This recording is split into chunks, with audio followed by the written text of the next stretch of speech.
up the Emirates last night, beating potential title rivals Aston Villa 4-1. They had played themselves into that position, Villa, no doubt about it. And it means that Mikel Arteta's side are 5 points clear at the top of the table.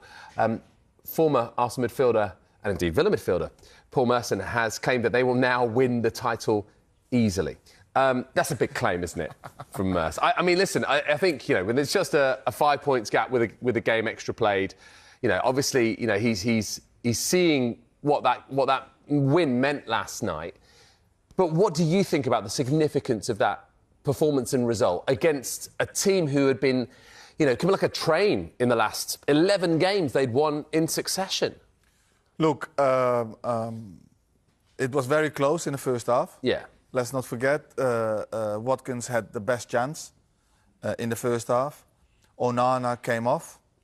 And I think them missing Onana, Kamara, Cash was too much for Villa. Yeah. After Onana came off, you could see the difference. You could see that the quality that Arsenal had was too much. But then still, they score their first goal, a set piece, where they are absolutely so strong. Still think that Martinez should do better and punch the ball away. Yeah. But let's not forget about Arsenal. They are strong in those moments. But then from the 1-0, they just kicked on. What a ball from Odegaard, pass. He was absolutely magnificent and needed that kind of level of performance. I love this one, by the way. For Trossard, for me, I mean... Trossard always scores important goals. Doesn't he? Yeah. He's becoming really important. Clutch player. Him and Marino and Gabriel, they come up with really important moments.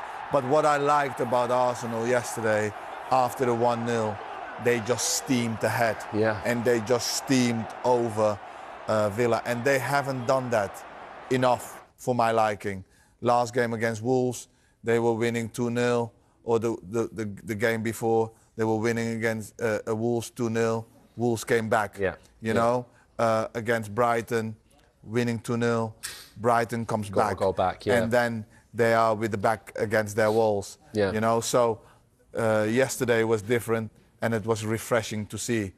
If they keep that mindset after 1-0 and they keep on going, they will have a hell of a chance of winning the league. Did it feel like one of the best squads in the Premier League there against a team? Like Aston Villa's first 11, I mean, it's very strong. But then, as you mentioned, when you take away Boubacar Kamara, Matty Cash, and you know... They don't have the strength in depth. As well. They don't have the strength in depth that Arsenal has. Yeah, that's the change-up, isn't it? That's the difference with Arsenal this season. And that's why I'm saying Arsenal has got the best squad in the league.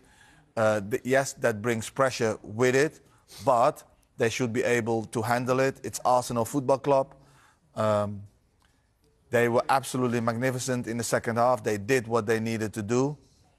Can they do it in the next matches to come? You know, and that is their challenge.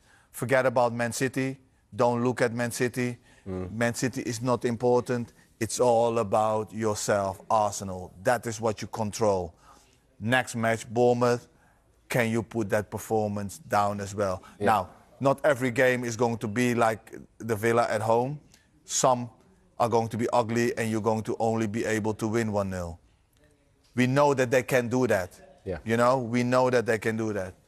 But I would like them to play more games like they played against Villa. Obviously, Gabriel Magalhaes was the player of the match. He scored that header you mentioned that Martinez could and should have done better. I just wonder, that partnership that he has with William Saliba, when they are together, would you say that's the most important central defensive partnership in the Premier League in terms of what it means to that team? I think you might be right.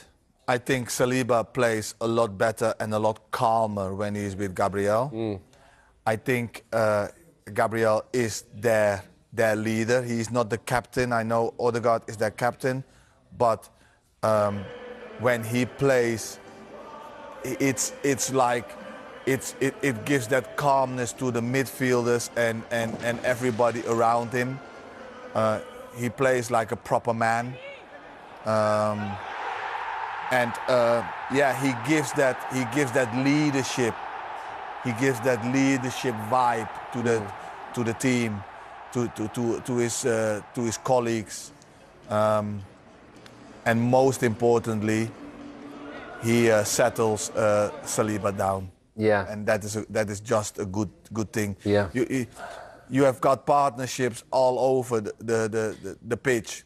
You've got partnerships with the centre halves. You've got partnership with the striker and the number 10. You've got partnerships with the right back and the right winger, with the two central midfielders. I think he is very important, but also Declan Rice is very important. Yeah. And it's a big statement yesterday. He didn't play. Yeah. And they put that kind of performance down. Yeah. They cope well without him. And with the players coming back as well now, with Havertz on the bench, and we saw Gabriel Jesus score, it feels like things might well be, taking the turn for a good reason for Arsenal. And maybe that 5-point lead is something they can protect in 2026. We'll find out. Premier League table, because Arsenal, they produced a standout performance, beating Aston Villa 4-1. They moved 5 points clear at the top of the table, and their closest rivals, Manchester City, they visit Sunderland tomorrow. How much of a statement win was that for Mikel Arteta? I think they needed that. I think they needed that belief. I think it was a very close game in the first half. I think the best chance went to Ollie Watkins, where he should have done better in the first half. But then second half, when Onana went off, Arsenal bossed the game, totally bossed the game. A set piece corner, a set piece goal again. They're magnificent at them. And then from that moment, there was no looking back. And then for once, they didn't sit back. They kept on going, and they totally destroyed Villa. They looked really comfortable. They scored 3 more goals, and they really deserved the win. And hopefully they keep on playing like this. When they score the 1-0, going for the 2-0 and the 3-0. They haven't done that really in the past, but they did that yesterday, and they looked magnificently well. Odegaard was absolutely magnificent, and he needed that game. Brilliant pass for the second goal. Jesus scores as well, and they've got the momentum at the moment. They've got the momentum. It was a big game for them, and they sent a message to Man City that they are there to stay. Yeah, goodness me. Look, incredible finish there from him as well. But there we go, little consolation there. They end the year exactly where they hoped they would, top of the table, ending on a high. As you said, they want to carry that momentum through.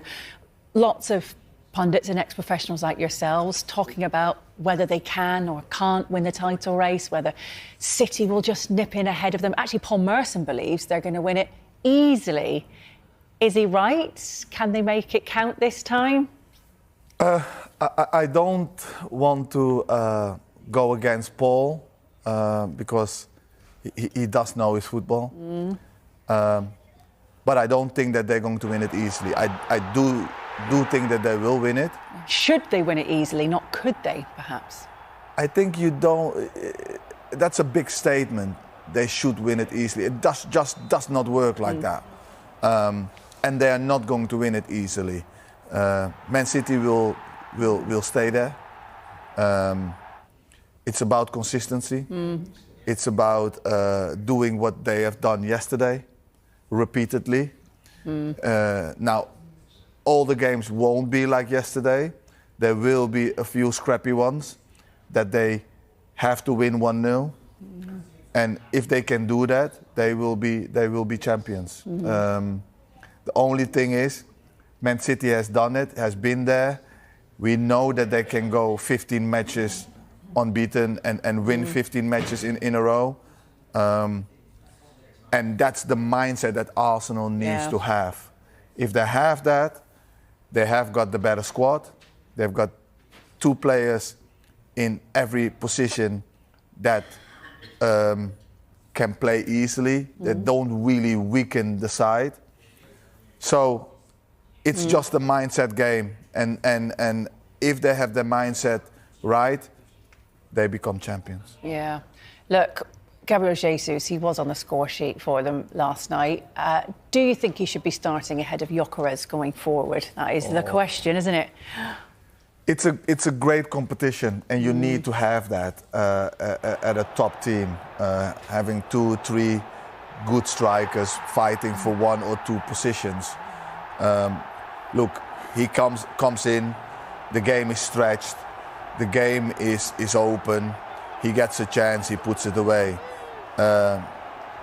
It's a little bit easier than when Gyökeres starts and now the game is tied and everybody is a little bit harder to beat.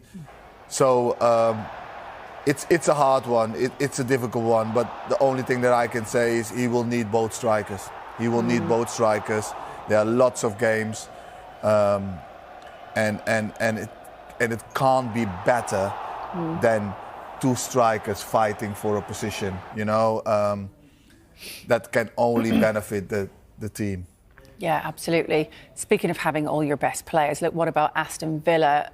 They were without Matty Cash, without Boubacar Kamara, who was suspended. Does that loss just sum up how big a loss they are?